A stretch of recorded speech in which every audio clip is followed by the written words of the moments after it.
आज से 3 महीने पहले मैंने एक वीडियो बनाया था द मिस्टीरियस वेबसाइट रेपलेस नाटास के बारे में। अब जिन लोगों को इसके बारे में कुछ भी नहीं पता है वो ब्रीफ में बस ये जान लें कि ऐसा माना जाता है कि इस वेबसाइट में किसी बच्ची की आत्मा रहती है। आपको इसके बारे में डिटेल में इन्फॉर्मेशन चाहिए तो आई कार्ड या डिस्क्रिप्शन वाले लिंक से जाकर उस वीडियो को देख सकते हैं। मेरे कुछ सब्सक्राइबर्स और मित्रों ने जोश में आकर उस वेबसाइट के भूतिया गेम को खेला और आखिर में अपना नाम और ईमेल एड्रेस भी डाला है। मैंने पहले ही वार्निंग दी थी कि अगर आपके साथ कुछ भी होता है तो मेरी गारंटी नहीं है। अब वो वेबसाइट रहस्यमय तरीके से इंटरनेट से गायब हो चुकी है। तो अभी मजा आएगा ना भिड़ो।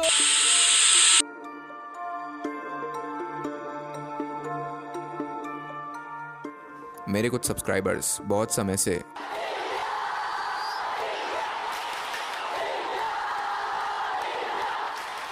कर रहे थे, मतलब देशभक्ति हो तो ऐसी, भूत भी चाहिए तो इंडियन।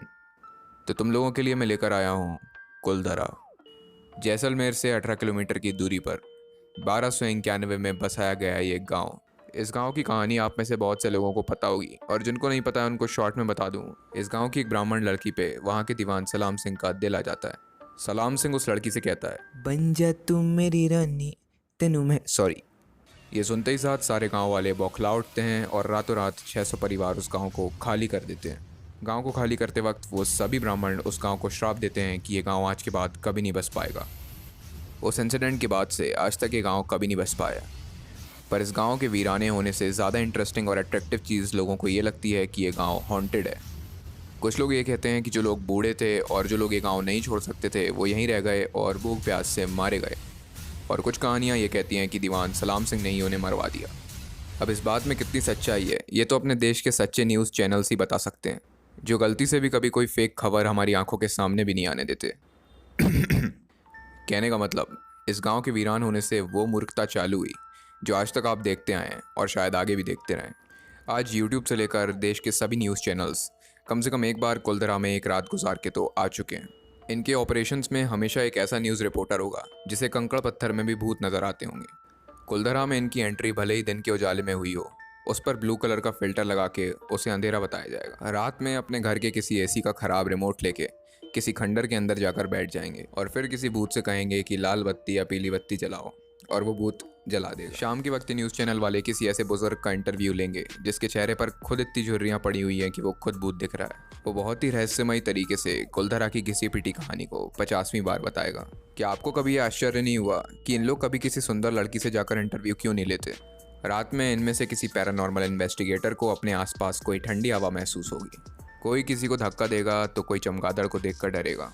ऐसे ही 1.5 घंटे का एपिसोड बनाकर इन लोग टीआरपी कमा लेंगे। ये कहानी सिर्फ कुलधरा की नहीं है, ये कहानी है भानगढ़ के किले की, ये कहानी है डूमास बीच की और हर उस जगह की जो दुनिया के सबसे टॉप हॉन्टेड प्लेसेस में आते हैं और टॉप टूरिस्ट प्लेसेस भी हैं।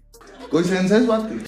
हालांकि मैं पूरी तरह इस बात से डिनाई नहीं करता कि दुनिया में होने वाली हर पैरानॉर्मल एक्टिविटी फेक होती है। आप में से बहुत सारे लोग पैरानॉर्मल इन्वेस्टिगेटर गौरव तिवारी को जानते होंगे।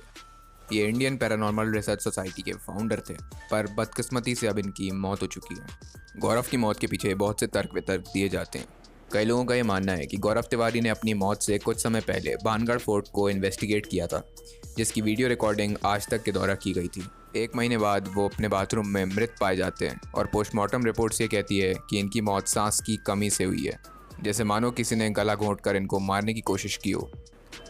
अपनी मौत से 2 दिन पहले गौरव दिल्ली के जनकपुर इलाके के एक हॉन्टेड हाउस को इन्वेस्टिगेट करके रात को 1:30 बजे घर लौटे थे और वो अपने घर वालों से भी ये कह रहे थे कि कोई नेगेटिव शक्ति उन्हें अपनी तरफ खींचने की कोशिश कर रही है। पर इस दुनिया की सबसे कड़वी सच्चाई ये है कि चाहे जानवर हो या इंसान, भूत हो या भगवान, आज की डेट में इन सभी चीज़ों से बड़ा पैसा है। गौरव तिवारी की मौत के पहले आज तक भानगढ़ की उस इन्वेस्टिगेशन को अपने चैनल पर दिखा चुका था, पर उनकी मौत हो जाने के बाद आज तक ने वापस से उसको दिखाया और इस बार इनके एपिसोड ने पिछली बार से ज़्यादा टीआरपी लूटी, क्योंकि इन लोगों ने उस एपिसोड का नाम रखा था गौरव का आखिरी शो। अगर आप चाहें तो आप यूट्यूब पर जाकर ये सर्च भी कर सकते हैं और गौरव तिवारी के आखिरी शो के नाम से इन लोगों ने वहाँ पर एक वीडियो भी अपलोड करके रखा है जिस पर 31 लाख व्यूज़ हैं। मतलब कोई आदमी मर गया है, अपन उसका भी पैसा बनाकर ही मानेंगे। अब मैंने इतनी बार इस चैनल का नाम ले ही लिया है तो हो सकता है कि ये कॉपीराइट क्लेम मार के मेरे इस वीडियो को उड़वा दें। तो इस वीडियो के उड़ने से पहले आप प्लीज़ इसे ज़्यादा से ज़्यादा शेयर करें, जिसमें ये नॉलेज ज़्यादा से ज़्यादा लोगों तक पहुंच पाए। दुनिया में दिखाई जाने वाली 99% पैरानॉर्मल एक्टिविटीज़ फेक होती हैं और बची हुई 1% के पीछे भी कुछ साइंटिफिक रीजंस हैं। इंसानों के कान 20 हर्ट्ज से लेकर 20 किलो हर्ट्ज की फ्रिक्वेंसी रेंज के बीच में ही किसी साउंड को सुन सकते हैं। 20 हर्ट्ज से कम फ्रिक्वेंसी वाले साउंड को कहा जाता है इंफ्रासाउंड। जब भी कोई चीज़ इंफ्रासाउंड प्रोड्यूस करती है तो हम उसको सुन नहीं पाते, पर हम उसको महसूस कर सकते हैं। यही वो कारण है जो हमें डर की फीलिंग देता है। बड़ी बड़ी हॉरर मूवीज़ में भी इंफ्रासाउंड का इस्तेमाल किया जाता है, जिससे इनको और भी ज़्यादा डरावना बनाया जा सके। इंफ्रासाउंड हमारे दिमाग में कुछ ऐसे इल्यूजन्स भी क्रिएट कर सकता है जिससे हमें कोई भूत या प्रेत दिखने लगे। इलेक्ट्रिक वायर्स, मैग्नेटिक रॉक्स, यहाँ तक कि जंगल के कुछ जानवर भी इंफ्रासाउंड प्रोड्यूस करते हैं। एवोल्यूशन की वजह से ये हमारे शरीर का खुद को चौकन्ना कर देने का एक तरीका है। तो क्या भूत होते हैं? वेल, साइंस के हिसाब से तो बिल्कुल नहीं, पर हो सकता है कि साइंस के पास अभी वो टूल्स नहीं है जिससे हम इनके होने का पता लगा सकें।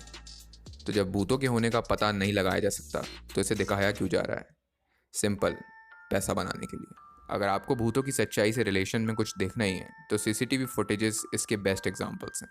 पर इन सीसीटीवी फुटेजेस में भी मैक्सिमम फेक ही होते हैं, पर कुछ असली हो सकते हैं, जिस पर मैंने पिछला वीडियो बनाया था। अगर आपने उसे नहीं देखा है तो डिस्क्रिप्शन से चेक कर सकते हैं। अब इस वीडियो को देखने के बाद आपका भूतिया प्लेसेस को लेकर सारा एक्साइटमेंट फुस हो चुका होगा। अगर मैं किसी तरीके से ये सिद्ध कर देता कि कुलधरा वाकई एक भूतिया गांव है तो आप इस वीडियो को बहुत शेयर करते। पर सच्चाई को आखिर कौन ही शेयर करता है? झूठ बहुत तेज़ी से फैलता है, पर अपना चैनल ये सब करने वाला नहीं है। तो ऐसे ही किसी सच्चे फैक्ट को लेकर फिर से आता हूँ अगले हफ्ते। मिलता हूँ आपसे अगले वीडियो में, तब तक के लिए बाय। जितने भी लोग मुझसे इंस्टाग्राम का लिंक कमेंट सेक्शन में मांगते हैं, अरे भाई डिस्क्रिप्शन भी खोल कर देख लिया करो।